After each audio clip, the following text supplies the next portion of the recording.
In today's tutorial, I'm going to show you how to do hexagonal Christmas stocking. This is called On the Dot Stocking, a free pattern by yarnspirations.com.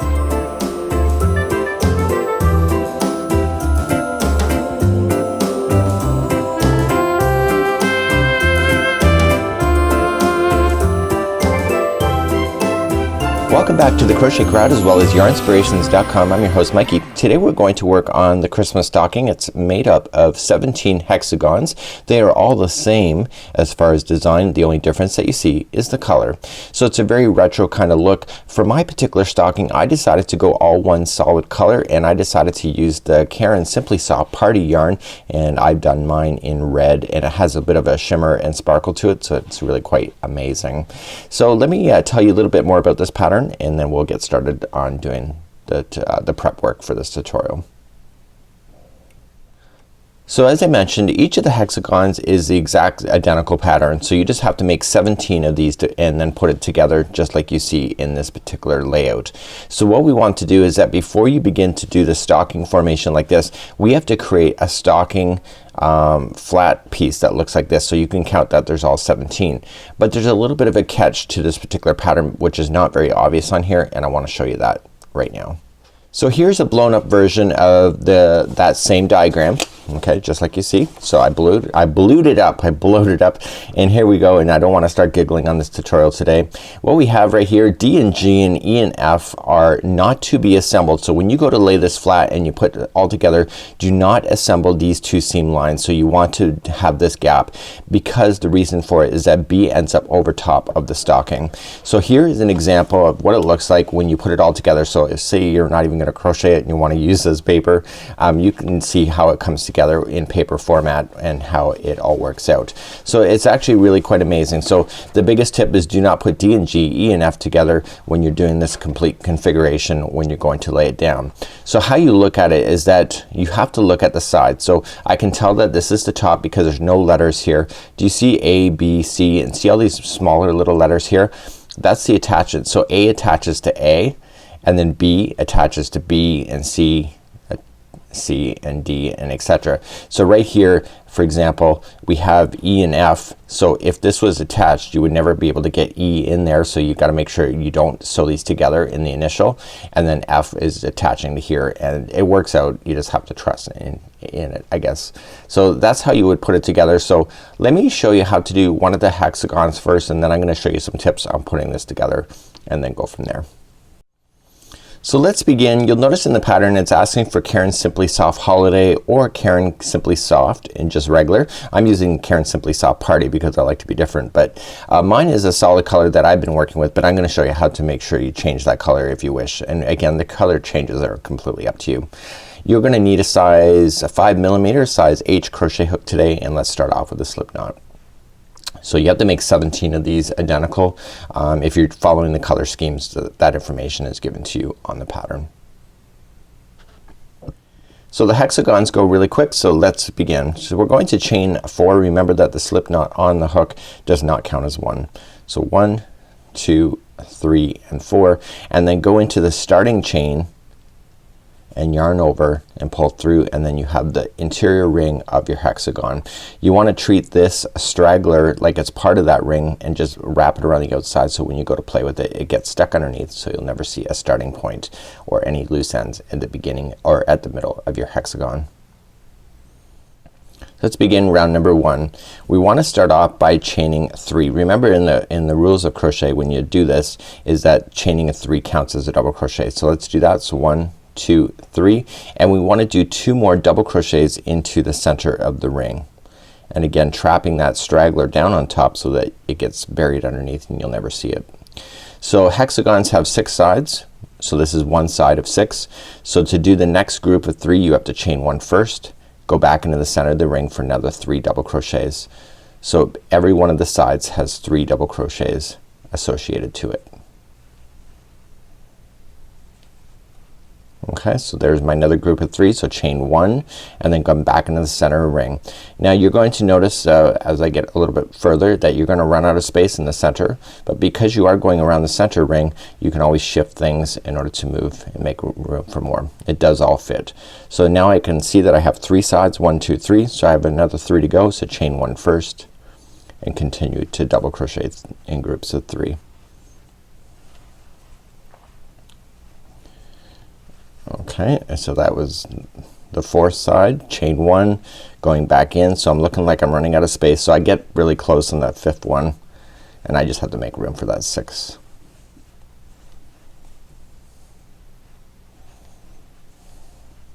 Okay, so I can see, so I got 1 2 3 4 and 5. I need 6 groups of 3. See how I just kind of shifted and then a chain 1 and then do the final group of 3. This is my 6th side, and what I want to do then is chain 1 and then just join it to the top of the chain 3 that you started with, like so. And that concludes round number 1. So you should be able to count the groups of 3. I know it's kind of tight in there, but it has to be in order to be in the center. Now because we have buried the center just like so, you're gonna have that string hanging out. You just got to take the pair of scissors and just simply trim that out, and nobody will ever know where you stopped and started, and it's a nice clean start. So let's turn this back around and let's begin round number 2. So round number 2, we're at the beginning of the group of 3. Okay, so everything is in group of 3s. So we have to slip stitch till we get to the first chain 1 space. Okay, so you're just gonna come along the top and just going into the next stitch and slip stitch that one. And you're gonna want to slip stitch the final one of the 3 because you started at the first one, and then slip stitch right into in between. So in the chain 1 space, slip stitch, and now you're ready to begin round number 2. Round number 2, we're gonna start off by chaining 3, which counts as a double crochet, and we're going to double crochet 2 more times into that chain 1 space. So each one of the corners for the hexagon now have this configuration. So we have a group of 3, we chain 1, and we do another group of 3 in the same chain 1 space, and that becomes a new corner. So the corners for these always have these 3 double crochets, chain 1, 3 double crochets. Okay, so now that you've done that, chain 1 and just simply come back and just look for the next group of 3. Okay, and then just come on to the other side of it into the chain 1 space and double crochet 3 more times.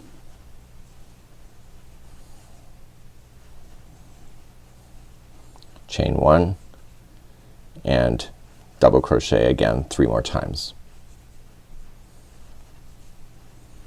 So that's how you're gonna do this entire round. I'll show you one more time. So after you get that done, just simply chain 1 and then just go. You can see that there's 3.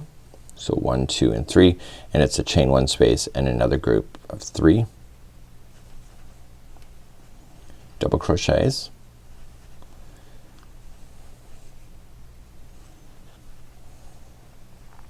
Okay, chain 1 and then 3 double crochets again. I did screw up one of my hexagonals, and I noticed it afterward that I had forgotten to put in my chain or 3 double crochet, chain 1, 3 double crochet, so I ended up with a corner that was kind of missing half of it. So continue that same configuration going all the way around. Just be mindful to make sure that you're playing within the chain 1 spaces, and I'll meet you back here in just a moment. So I've almost come all the way back around, and I can see I should have 6 sides. So 1 2 3 4 5 and 6. Don't forget, after you do your 3 double crochet, chain 1, 3 double crochet, you have to chain 1 first and then join to the top. So I'm gonna give you 2 options here. Mine is a solid color red. There's only 1 round left. That's how fast these things go. So you can see the size of it. So if you wanted to keep the same color, you're just going to slip stitch like you did before to the first chain 1 space, and it's right in the corner, and then you can begin the instructions. If you were going to change color, this is where you're going to do it, and I'm gonna change color just so that people have this as a reference. And all I'm just gonna do is that I've trimmed my yarn, and I'm just going to wrap it around. So when we go to start the next round, we have to start right into a corner. That's why I've had you slip stitch over if you were not changing color, but if you are changing color, you have to start off in the corner anyway. And I'm just weaving in my ends, and I'm going to bring up some gray for the next color. So this is what it looks like. You should be able to see the 6 sides by now, and let's do the final round together. So I've got my next color and I'm going to start off with a slip knot. I just like starting off that way. So what I'm going to do is that I'm gonna start off in the corner. You should know that if you are going to do this, the sewing of it, you should use the same exterior color. So all of the rounds, you'll notice that it's all white that is basically connecting. So I'd recommend that. It's just, it's a lot nicer look. So we're going to start off in a corner, so it doesn't matter which one you start off with as long as it's a chain one space right into a corner. And we're gonna start in, and I'm just gonna grab the yarn from the other side and attach, and then chain 3. 1, 2, 3. The wonderful thing about this is that the corners are identical to what you already did below. So this is already one of the double crochets, so I got to double crochet 2 more times. Make sure that this is down on top so that you can trap it underneath. And get so that you have your 3, chain 1, and then 3 more double crochets into the same corner. And now that that straggler has been trapped underneath all those stitches, you can safely trim that afterward and not worry about it falling out. So you're going to then chain 1 and into this space, okay, so here's the corner over here, but the first space you're going to put 2 double crochets only, followed by a chain 1. And what we have to just then do is that we're going to, in the next corner, is the same thing as what you already know. So it's gonna be 3 double crochets,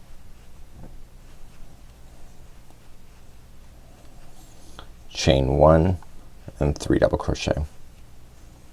Okay, so I'll review the side one more time. So this is my third one going in. So once you get a corner done, chain 1. So this is the space that's in between the 2 corners. It's only 2 double crochets. You're going to instinctively want to do 3 because your brain has been programmed with the corners. Just make sure it's only 2 because it doesn't look right if it's not. So then the next corner, so 2 double crochets, chain 1, and then a corner again. So 3 double crochet, chain 1, and 3 double crochet. Please do that all the way around, and we'll come back in just a moment. I'll finish this off and then I'm gonna show you the start of the assembly process. When you come all the way back around, you're gonna finish off with your 2, chain 1, and then just join it to the top of the first chain 3. So that's it. That's how these hexagons are. You need to make 17 of these in order to proceed to the next part of the tutorial. I'd recommend that you getting all 17 done prior to doing the attaching of the graph that we see, or the diagram that we see within the pattern. And I'm going to show you tips on how I did it. I have a little bit of a different way, but of course my ideas are just ideas, and if you have something better and you prefer something else, then you're welcome to do so. What I do is trim out your strands now and get those out of the way. So you're gonna have to get rid of them anyway, so you might as well just do it now, and then you can end up with a nice clean pile of granny hexagons, and then you can proceed to the next part. So get 17 done, and then I'll see you back here in just a moment and I'll show you how to proceed. So now that you have your 17 done, you have to come back to this chart, and you can see it in the pattern. And what we want to do is that we want to start sewing everything together in order to form it. So we have to have all 17 of these done, and we put them together. It doesn't matter if you haven't followed the color scheme, it's up to you, but like A, B, C, and D that you see here are just the colorways of the center dot color. That's all those mean. What we're more interested in is the outside letters, because we're gonna be able to attach. So what you need to do is that get all your granny squares together, and then we're ready for the next part. The next part of this is that I want you to lay these down on a table. It's a lot easier to do this on the table, so therefore you can follow this diagram. And what I want you to do is just grab each one of the hexagons and just tie them together to match the formation that you see within this diagram right here. Okay, so you're just gonna continue to match. So what I just decided to do, took yarn and I just went in between this span over here inside, and I tied them all together, and then if there was some that are attaching down, I would just tie them. So basically everything comes together so that it's all tied together, so it's one big solid unit. What I highly recommend though is right where D and G and E and F are, we're not to attach these, so do not attach this to these sides here. Leave it open so that you'll never forget, because once you start turning it up over, flipping it upside down and stuff to be able to sew, you might forget that you should not have to do that. So if you don't tie it right away, then you will not forget not to join that seam. So once you have it all together and you can see it all is attaching, it should be one separate unit except for these should be broken open. And then what you want to do is flip it to the other side. So you want to flip it to the wrong side. So flip it over, and then what we want to do is whip stitch on the back side of this only, so you end up with a beautiful finish on the front side. So let me pull up my example that I have off camera here.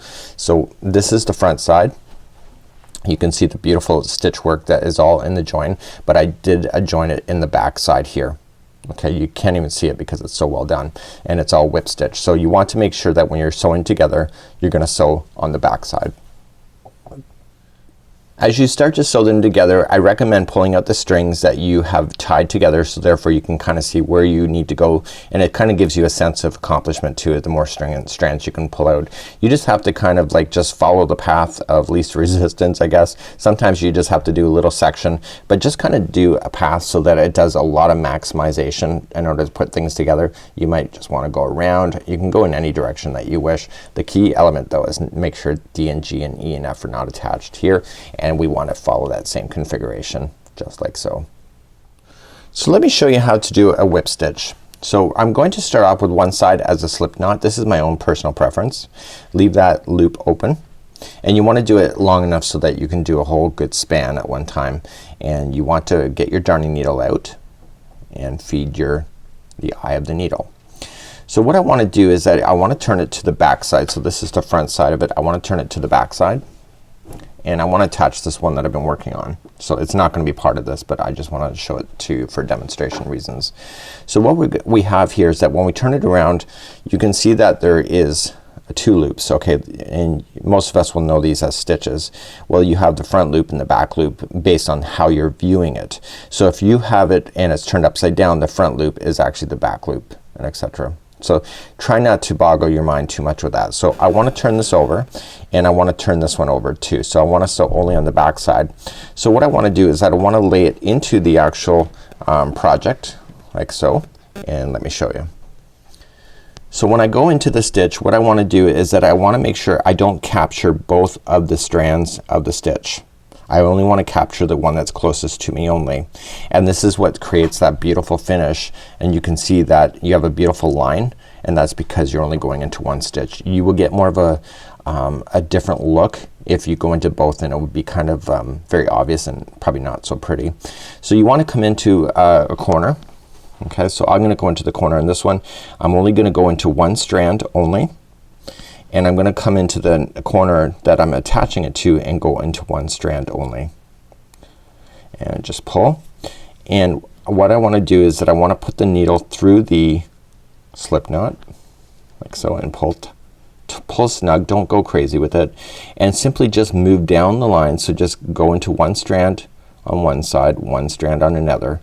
And what I like to do is just I make sure that I try to get the straggler underneath the stitching. Okay, so I move down the line like that. It's really easy once you get a hold of it. Once this is trapped under enough spaces, I just kind of trim it out and I don't worry about it. So you continue to work all the way into doing your seam all the way through. So as you get and progress, you're going to pull out your strings as you're sewing them together. But the key element here is to make sure that you only go into one strand on each side. Okay, and because each one of the hexagons are the exact same size, you will never have a problem with the stitches not lining up unless you've messed up on your stitch counts in some way. And if you have, just improvise. Don't have to redo everything because you may have made one little mistake somewhere. And that's all you're gonna do.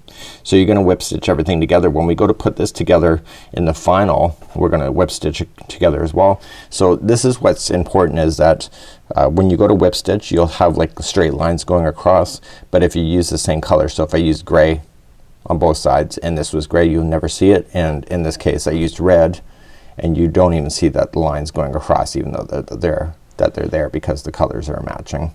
So just that's how you would whip stitch when we go to do this project. Okay, so now I'm ready for the assembly. So I have this all laid out and it matches exactly what you see here. Again, this is D and G and E and F. They're not joined here. And what I want to do is I want to start off in the top. It says A, B, C, D. So I assume that the designer wants us to start us off the top. Speaking firsthand, I would start at the top as well. I think that's a good call. What you want to do is you want to have the front side or the right side facing up towards you. And when we go to fold this, what it's going to do is it's going to cause us to have the wrong side facing us. And this is the side that we want to apply the sewing to anyway. So when we go to do this, this will be inside out. Okay, so what we need to do is that we need to follow the instructions and match up exactly what we have. So we have on the upper corner we have A, and then here's A. But I have to tell you, once you start this, it's gonna be very obvious. Okay, so what you want to just do is that you want to just start folding things. And look, this whole thing kind of folds over just like this. That's how easy it is. And things just kind of line up on their own. So what I want to do is that I want to grab my yarn strand that I have that I used for tying, and I want to just come on the edge of A and A, and I want to just tie a little bow tie. If you want to use stitch markers, some people suggest that it's a better idea. It's up to you. I have a lot of spare yarn. I think a lot of us do. Is that I'm just going to use the yarn and tie a bow tie just to hold it together so I can make the right judgment call. So it seems obvious to me that this here, this is B, and B seems pretty obvious to me, so I'm just going to attach down here for the next one.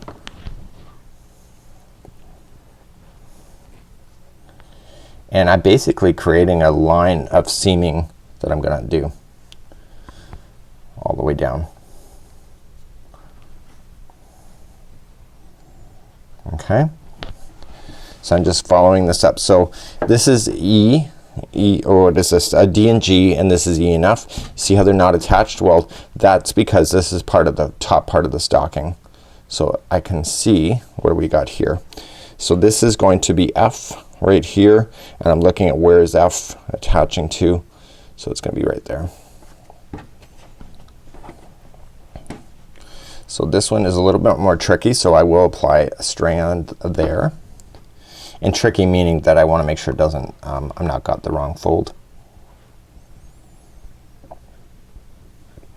And the trick is just to get it laid out. It's easier to do it like this than it is to do each individual, and then once you start flipping it upside down and start to do the sewing, you may forget where things are.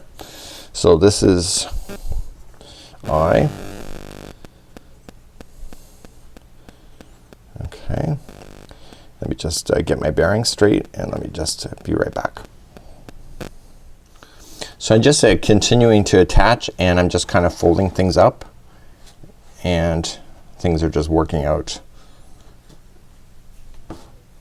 Okay, so I'm just gonna attach. I wanna make sure I get into the right spaces at least for when they match each other, so that when you go to sew, you can be guaranteed that you're starting in the right spot and it's not gonna be out of whack for you. Okay, so I got that.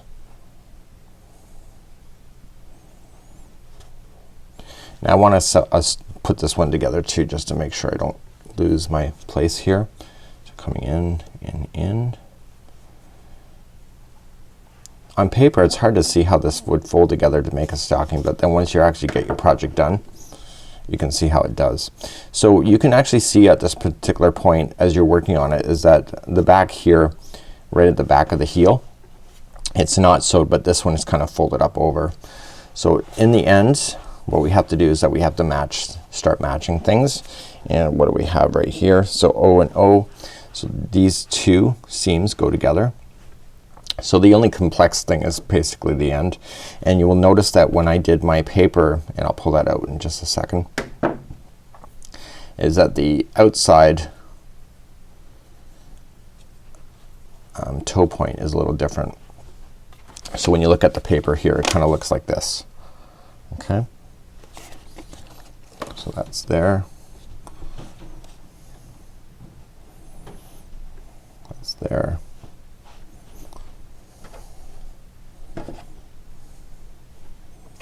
It actually helped me that I did that on paper first, to be honest with you. So if you're feeling adventurous and feel like to go for the tape and try the sample done in paper format, it's up to you. Okay, and here's the final.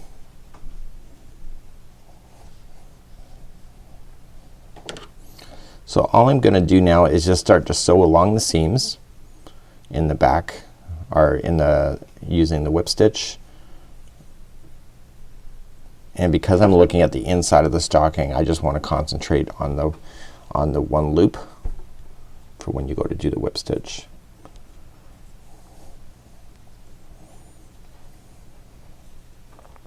So at this point I think I'm done. There should not be any seams that are left unaccounted for. See how that kind of just does it right in the front. So you got this. I'm just gonna throw another one in there.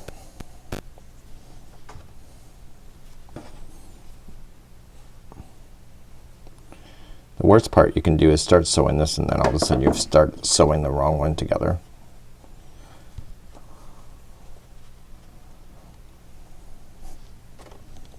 I'll put that one there together as well just to make sure.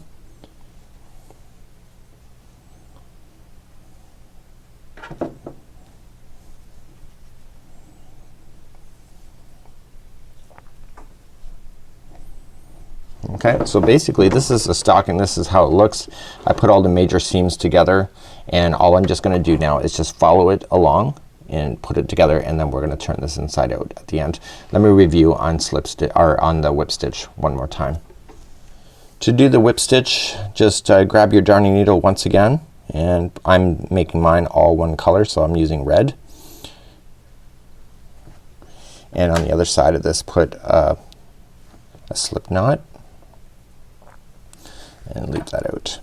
So what I want to do is that I want to match everything line, or like stitch by stitch. So I'm gonna come up right into a corner over here and come to the corner to the other side.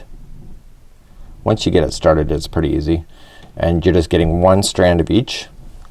Okay, and then you pull through, and then you want to put your needle through that slip knot to lock that into place. And all you're just going to do is that you're gonna work yourself down through the seam. So you just come to the next stitch that's available to you. Just go into one strand on both sides. You want to pull it snug, but you don't want to be crazy about it either. You're not tying a boat to a dock. Okay, so I'm gonna just jump right over top of this white spot. I'm just going into the stitches where it is, and I can take that out after I'm confident that I've gotten past that point. So I will probably get down here and then I'll take that spot out, and it's a sense of accomplishment every time you remove one of these out. So you're just gonna work your way down the stocking just like this, and then you're gonna turn it inside out. So let me do that off camera and see how this turns out in the end. So off camera I have been doing all the sewing, and now I've turned it inside. It was inside out, now it's inside right. And look, the bottom of it actually looks like a stocking. You know, when you go to put it together, it kind of has these pointed edges, and I noticed with myself is like, oh my god, is that ever gonna turn out? But it does. Look, it's like the perfect shape. So now I can just do the back section. Let me show you how to make the hanger, but it's perfect on both sides, so you can hang it in either direction. And I actually think this is pretty cool. So let me do the back hanger, and it's a nice fair size too. So hopefully you get lots of gifts in that thing. So let me just do the hanging loop next. Now the hanging loop is really simple. It's asking you to join and use 4 strings at the same time. So you're gonna put all your strings together. So if you were doing different colors, just do all your strings together. So all you just need to do is chain 15. So 1, 2, 3, 4, 5, 6, 7, 8, 9, 10, 11, 12, 13, 14, and 15. And that once you get your 15, just trim your yarn. You leave enough of a yarn strand to go so that you can tie it right to the back of your stocking. So now you're gonna use these 2 strands, and now you're gonna grab the back of your stocking. Okay, it's kind of very obvious on what it is. It's the last one. So if you're looking at it, it's like folded in half. Just come right up to the top and go right to a corner point. Go in, grab your yarn strand, and tie this puppy together. So of course I used all red. I just wanted to. I just don't have any specific reason why I did. I just did it. So you know, creativity is based on your ideas. So if you have other ideas for color formations, that's completely up to you. It is your home. Decorate it any way that you wish. Make it more comfortable for you. Once you have enough of these tied, okay, just do a nice short strand like so, and now I have a hanger for the back of my stocking just like so, and now it's ready for the fireplace. Just run your eyes over it, make sure that there's nothing no loose ends coming out. Nothing is worse than you have somebody over and then they point that out for you. You know, family can be. So that's it for now, and this is my little stocking, and well, it's not so little, it's actually quite fabulous. And until next time, I'm Mikey on behalf of the Crochet Crowd as well as yarnspirations.com. Enjoy your holiday season and hope to see people complete these, and do show your creativity here on the Crochet Crowd Facebook. Until next time,